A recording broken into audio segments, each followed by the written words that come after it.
तो जो हमारा सेकेंड यूनिट है वो है कंडीशन एंड वारंटीज़। तो कंडीशन और वारंटी में हमारा आता है कंडीशन वारंटी, ये जो इसका डिफरेंस है ये बी कैटेगरी का क्वेश्चन है, ठीक है, बी कैटेगरी। देन उसके बाद अगर हम नीचे आते हैं तो स्टिपुलेशन एज टू टाइम, ये सब तुम्हारे डिफरेंस में उसमें ही कवर हो जाएगा, ठीक है।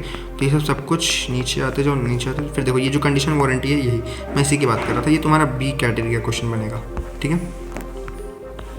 फिर when condition is to be treated as warranty, ये ए कैटेगरी का क्वेश्चन है, यहाँ सब कर सकते हो, ठीक है, इसमें, ठीक है।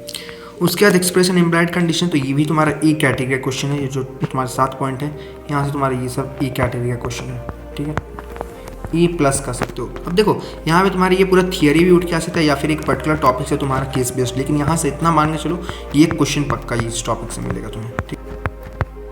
तो नीचे आते हैं तो देखो इम्प्लाइड वारंटीज़, ये 4 पॉइंट तुम लोग को बस याद रखना है, ठीक है, ये 4 पॉइंट, ये भी ए प्लस कैटेगरी का क्वेश्चन है। कैविएट एम्प्टर ए प्लस, ठीक है, ये भी ए प्लस कैटेगरी क्वेश्चन। तो उसका तुम्हारा यूनिट होता है यहाँ पे एंड।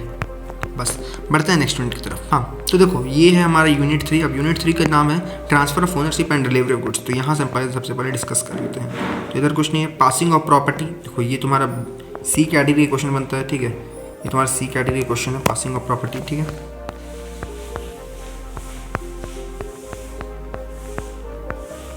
पासिंग ऑफ प्रॉपर्टी का बस ये पार्ट सी कैटेगरी का, ठीक है। लेकिन आगे अगर हम यहाँ पे आते हैं तो ये देखो ये जो पहला ए है, ठीक है, ये तुम्हारा सी कैटेगरी।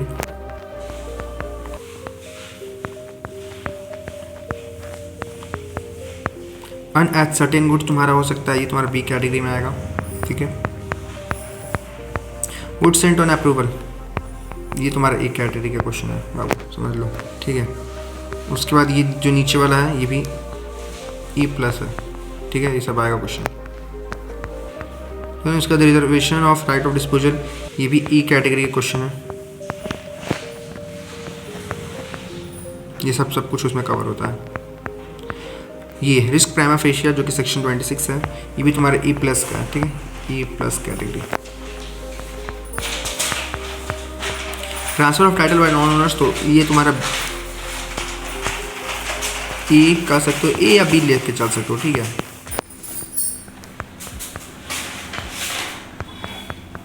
सब कुछ उसी में ये सब कवर हो जाएगा। देन उसके बाद आगे बढ़ते हैं। Performance of contract of sale, तो ये तुम्हारा सी कैटेगरी का ले सकते हो, ठीक है, सब कुछ इसमें कवर है, ठीक है, सी कैटेगरी है। देखो ये rule related to acceptance of delivery of goods, तो ये तुम्हारा बी कैटेगरी है। यूनिट भी खत्म, बढ़ते हैं नेक्स्ट यूनिट की तरफ। हमारा यूनिट 4 अनपेड सेलर, ठीक है, इसमें देखो बात करते हैं अनपेड सेलर। कुछ यहाँ वाला टॉपिक है, ये तुम्हारा बी कैटेगरी का क्वेश्चन है।